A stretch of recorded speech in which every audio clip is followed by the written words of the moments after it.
Welcome into the Poetry Tavern, a place to discuss both reading and writing poetry, spotlighting new poems and ideas every week.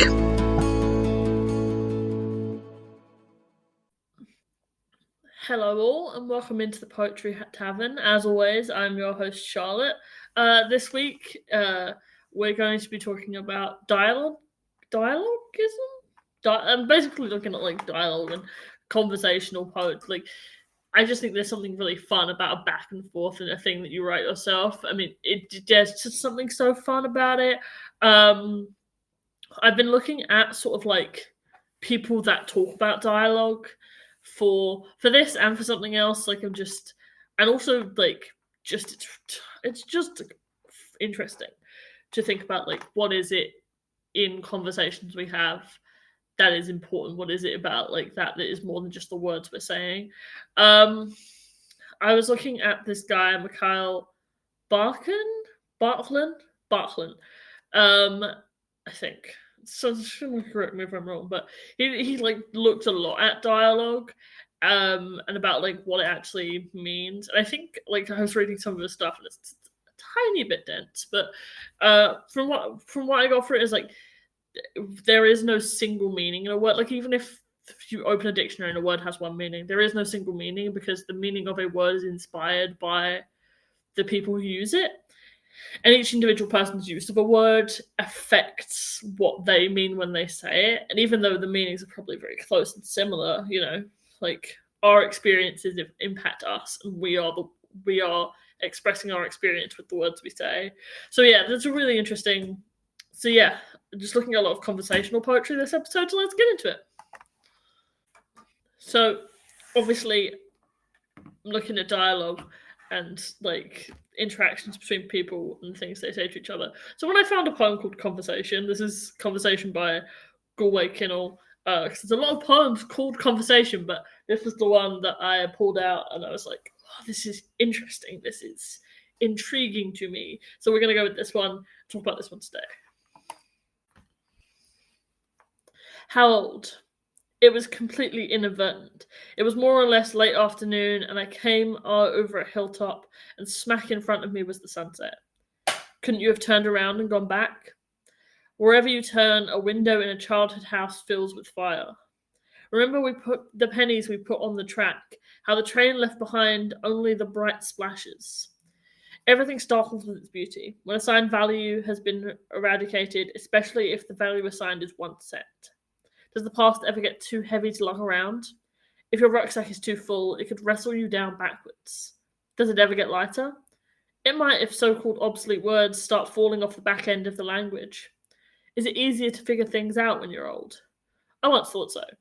Once I said myself, if I could sit in one place on earth and try to understand, it would be here. Nice thought. Yes. But where was I when I thought it? Where do you think you might have ended up had you turned around?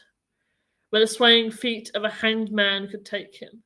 If he was set walking, nobody knows. But only half of you is a hanged man. Each individual consciousness would be much more dangerous if it had more than one body. Do you feel the draft? It could be a lost moment, unconnected with Earth, just passing through. Or did I forget to shut the door? Maybe a window exploded.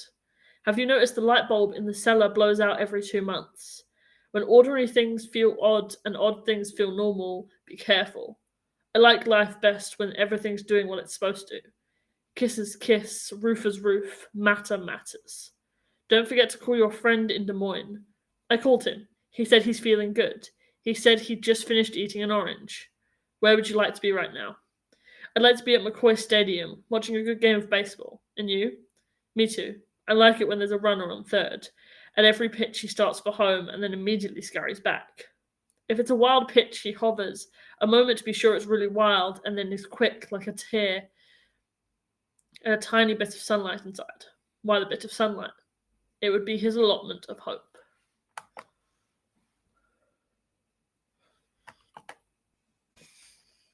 So one of the fun things about this poem, and as I was reading it, I was following through with it, and I was like, oh, it's not about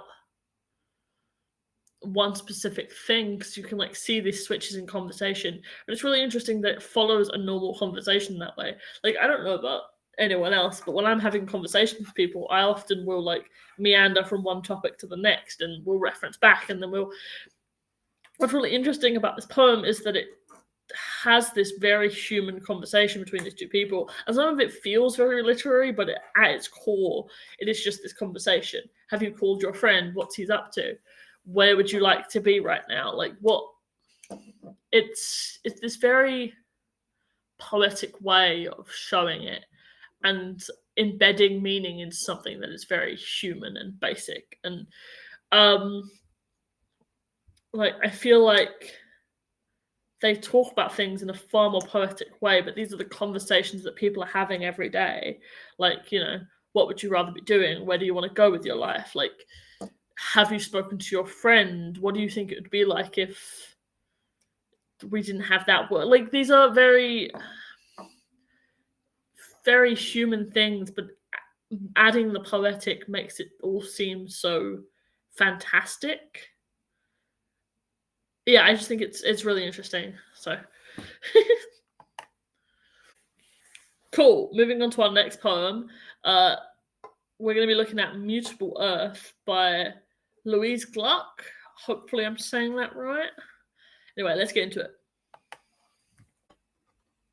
Are you healed, or do you only think you're healed? I told myself from nothing, nothing could be taken away. But can you love alone yet? When I feel safe, I can love. But will you touch anyone? I told myself if I had nothing, the world couldn't touch me. In the bathtub, I examined my body. We're supposed to do that. And your face too? Your face in the mirror? I was vigilant. When I touched myself, I didn't feel anything. Were you safe then?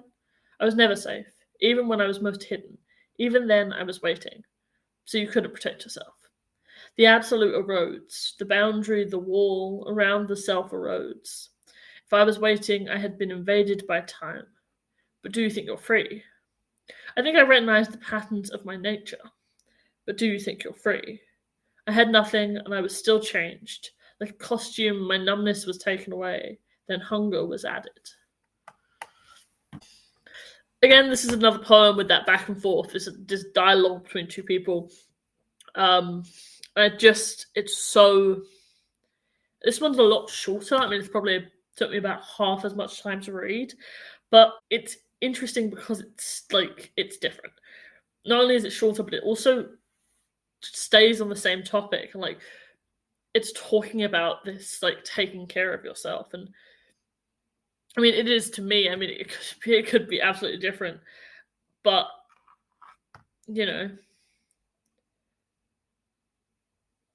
I think it very much to me is reminiscent of that thing of like, I'm fine, just saying I'm fine and not taking care of it.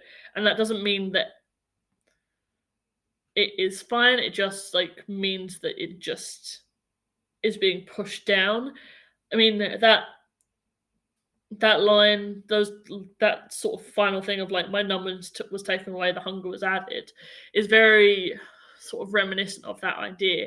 It's so interesting that like it is in that having one perspective pushing and pushing and pushing that we get deeper into the other perspective being like, actually, here's what's going on. Because even though this other perspective is being like, I told myself that nothing, they couldn't take anything from me because I didn't have anything, but they didn't take anything, they just gave me pain. And it's such an interesting way to do that, as using the dialogue between these two almost characters to push into that idea. It's so interesting. I think it's good. So that's it for our episode. Thank you for listening all the way to the end. I really enjoyed doing this one. I just love conversational poetry, like poems where people just have that. I just think it's so fun. Anyway, before I use the word fun too many more times, next week's episode is going to be on archaism. So using words that have fallen out of everyday use. Obviously, there's a lot of poems from sort of like, I don't know, I mean, I suppose it could be anything, but from any time period, I mean, but I'm specifically looking at poems that use words that would have been out of use by the time they were written. So yeah, I'm gonna probably look into something more modern, some more modern, like, contemporary stuff, and bring that for you guys next week to enjoy. So yeah, see you then.